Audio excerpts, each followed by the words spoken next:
Greetings, fellow Demon Slayers. This is Taimanin here today with another video. Before getting started, you all know what's coming. Go ahead, join the Discord server.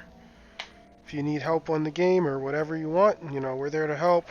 Everyone there is super friendly and they seem to answer questions relatively quick, most of the time before I can even get to the people. So, yeah, it's a really healthy server overall. You should come check it out with the Tree 50 Plus members. So, with that out of the way, I do want to go over a couple things today. The first thing, since it's quick and easy, so there have been people talking about like not being able to put Magatama in their gear. They say the game is giving them like a notification saying that they have no Magatama available or something. I would contact support about that. Like at first, like I only saw like a couple of people with the issue. I thought it was pretty isolated. It may be like a bug that if you reset your game, it would go away. But now I'm seeing the problem pop up a lot more. So yeah, if you're having that issue, I would contact support because you're definitely not the only one, and it needs to get fixed. I personally haven't experienced it. I don't know what platform it's happening on, whether it's like Steam, Android, or iOS, but yeah, that needs to get fixed. So anyone with the issue, please report it, because it's Magatama are really important. It sucks not being able to equip them. Outside of that, I do have this Trolly Emily build I'm going to share with you guys. It's more for fun. Like, I played it in Arena. She usually gets 2 kills to their... Like, she kills them 2 of their characters before they kill her once. And then Yuki is just cleaning up the last person, generally. Like, even with a win streak. But I only did a few games, because I am taking a break from Arena, as I stated. So... But yeah, if you're interested in, like, a tanky healing build, I'll give it to you guys. So she's using her Tamari as usual, because that's her strongest weapon. When I'm in the actual arena, I do switch to this. And I'm just basically running all blue Magatamas, so she can take a lot of damage, and they all have reduced damage taken from all enemies, except for the last one, which has like 2 human rolls that I haven't corrected yet. So yeah, it makes her pretty much tanky. Like, as you can see, her defense is 11.3k. With 11.1k HP, and in actual combat it's about 12k because of the skills not showing up here, but she does have HP skill points and defense skill points, so those numbers do go up. For actual supporters, we're running the new girl, Nanami. So yeah, we all know what she does. You get the increased HP restoration by 36%, and then you're more likely to get pots. And at max level, her ability would remove 3 debuffs and restore 28% of lost HP. We're pairing her with Yuna for the huge HP restored from all sources bonus. And we're using Momoko just for the classic particle regen. Now, when I play PvE, I am running homing bullets and zero systems for the reduced cooldown on homing bullets just to give her some damage, and zero system just for that sweet auto gameplay. And then we're running Healing Field for the increased restoration amount for running 3 green. Now, if I were to use her in PvP, these are the skills I was using. I was using the Counter Bomb Trap, because yeah, like it goes off pretty often and knocks them off of her and it increases her damage, so it gives her some sort of damage output while she's sitting there just kind of being an aura tanky. We keep the Healing Field on her bar because if she gets a heal off in PvP with this build, it actually heals for about 16,680 per tick. Well, I think that was exactly what it healed for. It was a lot of healing, and since the heal with a green set ticks 6 times, you're getting 16,680 HP back 6 times as long as she stays in the field. And Emily in PvP is pretty content to just stay where she is, especially if they get knocked back by this ability where they have to get up. For the last ability, I was either using Ground Shock for the knockdown. It's cool, but sometimes it misses, so like I started using the homing bullets again just for the consistent hits with the reduced cooldown, but either one will work. just ground shock. They do run around while she's in the air, like because she rises up and then tracks where they were. So if they move from that area, they're not going to get the knockdown. But yeah, overall, like between swapping ground shock and homing bullets and running counter bomb and healing field in PvP, she was pretty relaxed. Like, and if you just take her supporter off of auto, it's about a 30k heal, between 20 and 30k, so it's easy to just like heal her right back up. And she can sustain for about 1 or 2 characters fighting people in the top 100. Like, she even defeated an all-red Emily just because she out-sustained her. It was really funny. So yeah, it's a for fun build. Like, I wouldn't like make it your end-all be-all build unless you really like a tanky playstyle. I still think damage is the best way to go. But I've been itching to like test out a defensive healing build, so I did it. So yeah, and then for PvE, if I didn't say, just homing bullets, healing field, and zero systems. I think I said, but what I'm going to do is I'm just going to run a quick daily while I talk about the rest of the topic. On the subject of Emily, I want to get into her being 1200 gems and like say what I feel about that, because like I actually got a PM from someone who I think he's actually put money on the game.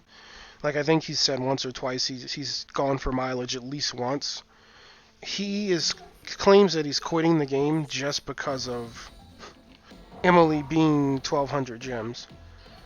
I don't think that's a reason to stop Action Taimanin. I do think it's scummy. Like her costing 200 gems more. It's just like that extra bit of stress on a free to play that isn't needed. Yeah, you can see here 1700 a second. So she's just chilling there. But yeah, I think it's extra stress that isn't necessarily needed. Like, my issue with the 1200 gems isn't so much that she costs 1200, because that already happened in Japan, so it was expected that they were going to do it here too. So there's nothing you can really do about it, because once something is accepted somewhere, you're just going to keep doing it. But what I worry about is, because we don't have Sue and Murasaki yet, is if they will be converted to costing 1200 gems. So that's the real issue. Because since in Japan Emily was second to last on the release scale, only her and Koronai are 1200 right now. So that's all fine and dandy. I just hope that Murasaki and Sue don't go up to 1200. And as far as her costing that much, again, it's pretty lame. Like, I think 1000 was a sweet spot. Like, if you had my honest opinion, I think 800 was fine with the original 3 characters. And I thought going up to 1000 was a little bit more of a strain on people, because it pretty much like forces you to want to buy the bundle, because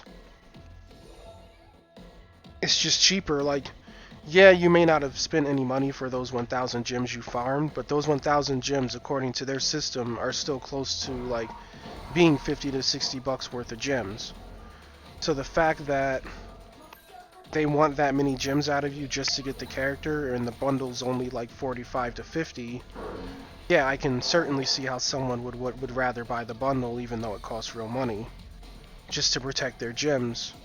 On top of that, 1000 gems alone is 30 pulls if you're starting a new banner, because a new banner would be the first half off of 200, and then you're paying 400 twice for the next 10 pulls for a total of 1000.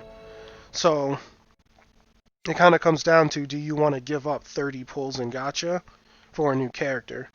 And in Emily's case, it's flat 1200, so that is actually 30 pulls, because 400 times 3 is 1200.